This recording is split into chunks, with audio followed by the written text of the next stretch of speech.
So hi Aries, this is your love reading. This is particular focus for single Aries. We pull 5 cards. They represent where you're at the moment, the lesson,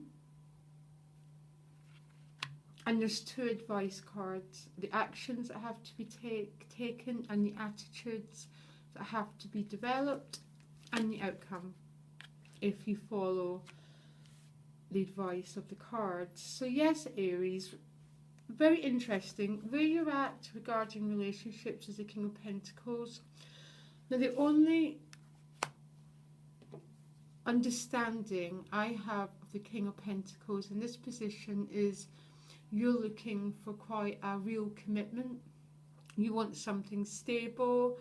You want this committed, focused relationship that's going to last, that's not the King of Pentacles is about stability. It's something that lasts and endures. So you're wanting this stable, secure relationship in your life, basically. And what you've been learning, the lesson that you've been learning, is the 9 of Swords. Now in this position, the 9 of Swords is often about fear, and it's often about anxiety. But in this position, I'd say this 9 of Swords is more about our shadow self. It's about that part of us that doesn't feel very lovable, very worthy of having this sort of relationship, and that sort of thinking contaminates our whole life. So it's almost, Aries, many Aries have been in a position where you've been having to learn about your self-worth, that you have value, that you're worthy of this loving, committed King of Pentacles energy. So it's almost that 9 of Swords, it's been almost for some Aries a bit of a private hell, a bit of a private torment, where you've been driving yourself pretty crazy with thinking that you're not good enough, thinking that you're not worthy of love, that sort of thing. Like there can be some past guilt, some past wounds of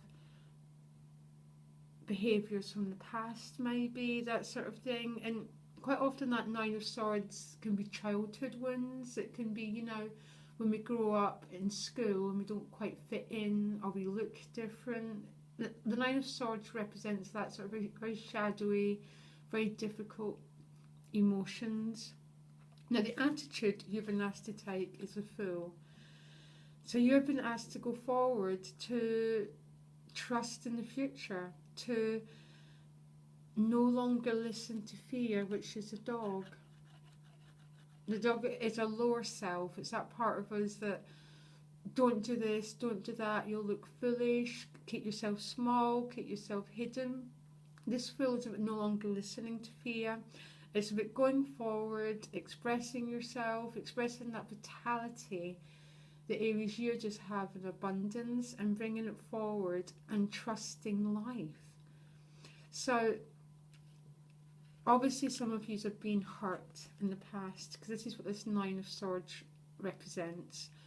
And there's a sense of maybe you not wanting to go forward or to love again, in case that hurt happens again. Okay? But these cards are asking you to take risks, to risk love, to not listen to fear. Now the actions is about moving on. It's about leaving one part of your life and moving on to a new shore. It's been willing to let go. Now what I want you to do, because this is an action card, is to think, what swords am I taking with me? What attitudes of mind? What is my attitudes towards myself? What is my attitudes towards relationships?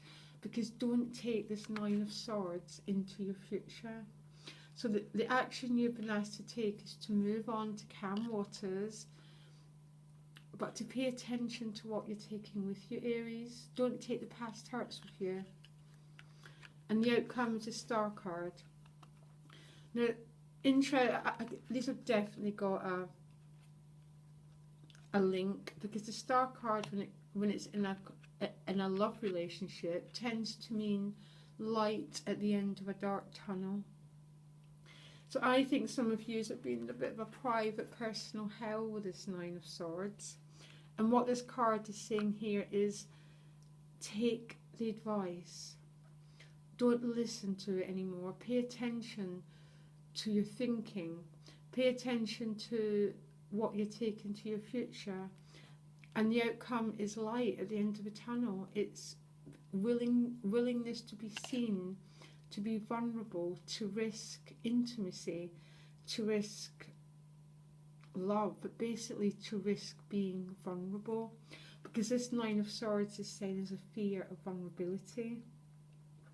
It is a fear of being hurt. It's almost, what if I express my love and I get rejected? Do you understand what I mean? That's the sort of thinking that's been asked that you let go of.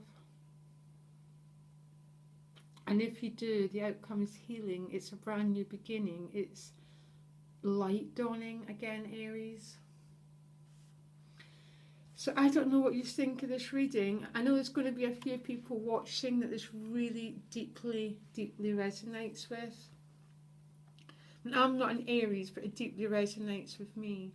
It's, as I sense what this reading is saying, that you haven't been trusting love, and these cards are asking you to move forward, to no longer listen to that voice of fear, that voice that's saying, oh, don't trust, don't love, you're going to get hurt again, and to not take that thinking with you. And the outcome is healing. It's light at the end of a tunnel. It's risking being seen, being naked, being exposed. Great reading, Aries. Really, really, really, it's, some readings just mean nothing, and this reading is so transparent and so straightforward that that some of these past hurts need to be brought to light, and you need to move on from them. Okay, I really hope this helps, and I'll speak to you later. Bye.